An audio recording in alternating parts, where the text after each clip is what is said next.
vamos à nossa conversa de hoje com o presidente reeleito da FAEPA, que é a Federação da Agricultura e Pecuária do Pará, Carlos Xavier. Ô Carlos, é um prazer tê-lo aqui, muito obrigado por ter vindo, parabéns pela reeleição, parece que foi alguma coisa assim meio tensa, mas os números demonstraram que passou numa tranquilidade muito grande, não? A alegria é minha de estar aqui e eu tenho reiteradas vezes dito o seguinte: o papel fundamental da imprensa que é ampliar aquilo que se pensa. E nós, paraenses, precisamos cada vez mais de contar com programas desse nível para que a sociedade tome conhecimento da realidade do nosso Estado. E, logicamente, fico extremamente satisfeito pela minha reeleição e da maneira dos resultados, né? Onde aquele que se apresentava como candidato salvador da pátria teve apenas 10% dos votos. Isso é um reconhecimento, de qualquer maneira, das lideranças. Agora tem um tempo definido, são 4 anos, né? Tem, esse mandato agora é 4 anos, esse mandato. A Federação da Agricultura, do sistema sindical, foi o último, né? Foi a última entidade a adotar os 4 anos. Todos os outros já praticam 4 anos. Senhor Xavier, a gente ouve falar que o agronegócio, depois do extrativismo mineral, é a principal indústria no Estado. É o que gera mais emprego, naturalmente gera mais renda, tem capilaridade nos 144 municípios. O que é que falta para esse reconhecimento econômico do setor? Eu acho que o nível de consciência político, é o fato primordial. Mesmo porque a sociedade tem que ter essa noção, porque tudo começa no campo. Você pode passar muito bem sem um televisor, sem um telefone, você entendeu? Mas você não passa sem você fazer o seu café da manhã, o seu almoço ou jantar. Então, é de fundamental importância hoje, né, na agropecuária, o agronegócio, a produção exatamente no campo. Isso é da maior importância. No estado do Pará, é um estado que tem potencialidade imensa, mas eu quero dizer que nós, produtores, temos um defeito seríssimo, nós não sabemos falar com a sociedade. Esse é um fato muito sério, entendeu? Estão buscando cada vez mais avançar. O senhor reconhece que a sociedade, principalmente aqui da capital, da área metropolitana, não dá importância nenhuma por desconhecimento? Por desconhecimento. Nós estamos tendo também, nos últimos anos, se você voltar aí há 50 anos atrás, 75% da população estava no meio rural. Isso começou a mudar. Então, aqueles que estão hoje na área urbana não têm a menor noção do que é a nossa atividade rural. Eu imagino, você chega com um carro bonito num grande posto de combustível e chega lá, pede para poder encher o tanque de álcool. Ele não tem a menor ideia de como é que isso foi produzido. Da mesma maneira, você chega num supermercado, numa gôndola, pega uma lata de leite, você entendeu? Ou mesmo em pó, ou mesmo o longa-vida. Ele não tem noção de como é que se realiza, né, num homem que tem que chegar às 3, 4 horas da manhã num curral para poder, você entendeu, retirar aquele leite e depois transformar naquela maneira. Então, essa sociedade não tem essa noção. E nós temos esse defeito de não saber falar com a sociedade de modo geral. O agronegócio, eu sempre ouvi falar que o Pará tem um potencial incrível. Quando é que esse potencial vai virar presente? Quando é que a sociedade paraense ou paraense vai poder usufruir de todo esse potencial? Eu te diria que algo de 30, 40 anos é muito pouco para transformar um Estado, né? Os governos, na época, militares, convidaram que o brasileiro viesse ocupar a Amazônia. Aquelas frases antigas, né? Integrar para não entregar, aquelas, né? Homem sem terra para terra sem homem, aquela história. Então viemos. Né? Eu me lembro, você é muito novo, mas eu me lembro que os principais restaurantes de Belém mandavam buscar carne e o Rio Grande do Sul chegava aqui nos aviões da Varig. Né? Então, hoje, o Pará vem nesse avanço dessa fronteira agrícola. Nós éramos 49 municípios, hoje somos 144. Então, essas pessoas que vieram, que foram convidadas, se estabeleceram no meio rural. Pra você ter uma ideia, hoje nós temos o 4º maior rebanho bovino de melhor qualidade e estamos caminhando para ser o 3º e o 1º de bubalino. E mais, na área vegetal nós já temos 6 produtos, já somos o 1º do Brasil. 6 produtos, inclusive o cacau, que a Bahia dominou, nós somos o primeiro. Agora somos o primeiro, Açaí, abacaxi, dendê, em pimenta, em mandioca. Então, nós estamos avançando cada vez mais.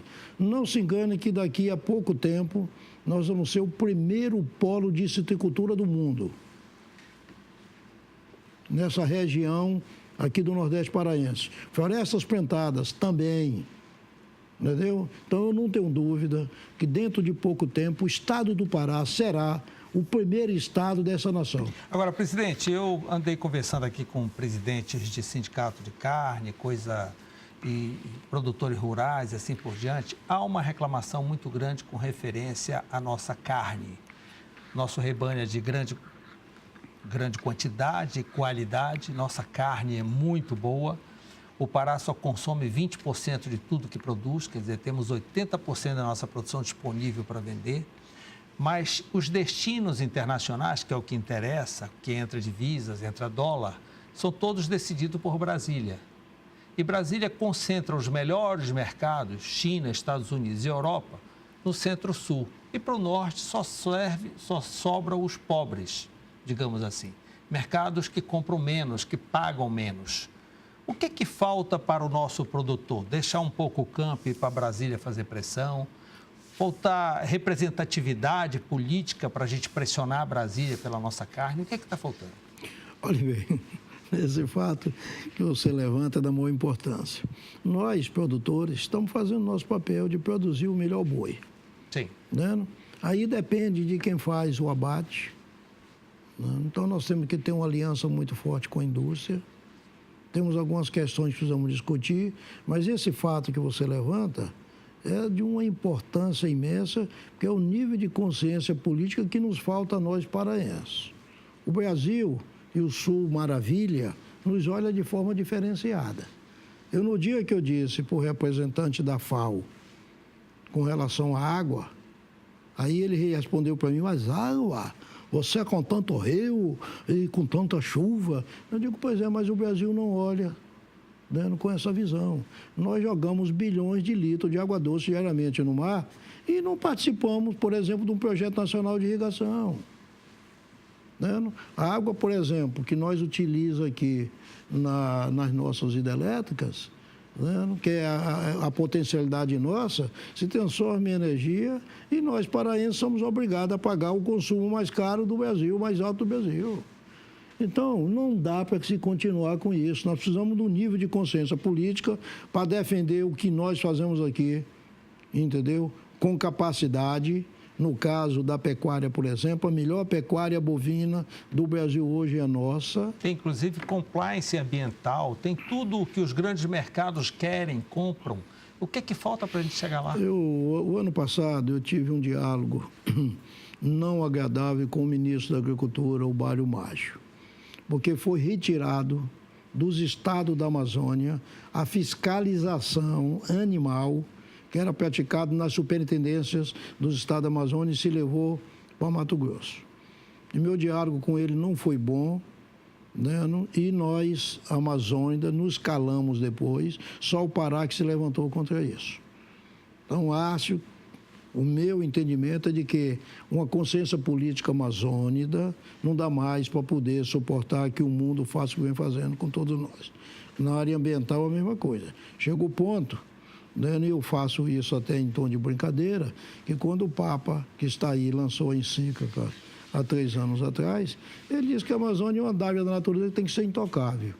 E eu tive que fazer uma correspondência ao Papa, tive que dizer a ele que ele é infalível nos assuntos de fé, mas mostrei a ele que nós temos 25 milhões de humanos aqui na Amazônia com os menores em desenvolvimento humano. Ele não respondeu. Então, eu entendo que nós, amazônicos, e particularmente nós paraenses... Sim, porque nós temos em nível de agronegócio, na região norte, o Pará é disparado. Será que os outros vão querer nos acompanhar? Não, mas você começa a ver o seguinte, se você pegar os dados da Embrapa, assessoramento remoto, você vê que os países europeus retiraram 99,7% de suas florestas. Está lá. Foi outro tempo. E não quero defender aqui desmatamento geral, mas eu acho que tudo na vida tem que ter equilíbrio. Nós só temos 24% do nosso território antropizado.